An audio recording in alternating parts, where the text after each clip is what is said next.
এখন গাঁও ঢোল পেপাৰ মাত নুশুনা এখন গাঁও গাঁওখনৰ নাম ভকত ভাজনী গাঁও হয় যি সময়ত ৰাজ্যৰ চৌদিশে ৰঙালীৰ পাৰভঙা উৎসাহ ঠিক তেনে সময়তে ব্যতিক্ৰম লাকুৱাৰ এখন গাঁও চৰাইদেউ জিলাৰ ভকত ভাজনী গাঁৱত শুনিবলৈ নাই ঢোল পেপাৰ মাত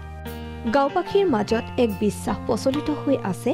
গাঁৱত ঢোল পেপাৰ শব্দই সৃষ্টি কৰে অনাহুত বিপদ সেয়ে বিহুৰ দিনকেইটাত গাঁওবাসী বিৰত থাকে ঢোল পেপা বাদনেৰে বিহু মৰাৰ পৰা কি হয় ঢোল বজায় আৰু ঢোল বজাই মাৰি কলেৰা জাতীয় বেমাৰ আৰু শুনিলাই মানে বিহু কৰিলে আচলতে গাঁওখনৰ অমংগল হয় আমি শুনামতে বয়োজ্যেষ্ঠ ব্যক্তি তাৰ পিছৰ পৰা সম্পূৰ্ণ আমাৰ ঢোল বজায় বিশেষকৈ বিহু চৌকাটো হেৰি কৰি কৰা হয় বিহু পালনৰ পৰিৱৰ্তে ঐতিহ্য পৰম্পৰা ৰক্ষা কৰি ভকত ভাজনী গাঁওবাসীয়ে বহাগৰ পহিলা দিনটোৰ পৰা 7 দিনকৈ পালন কৰে দধিমথন উৎসৱ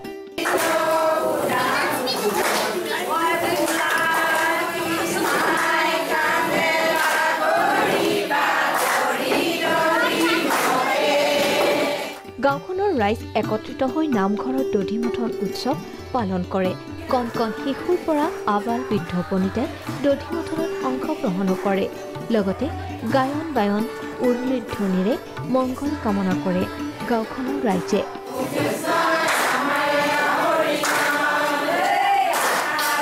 লাকুৱাৰ পৰা বিতু কোঁৱৰ প্ৰাগ নিউজ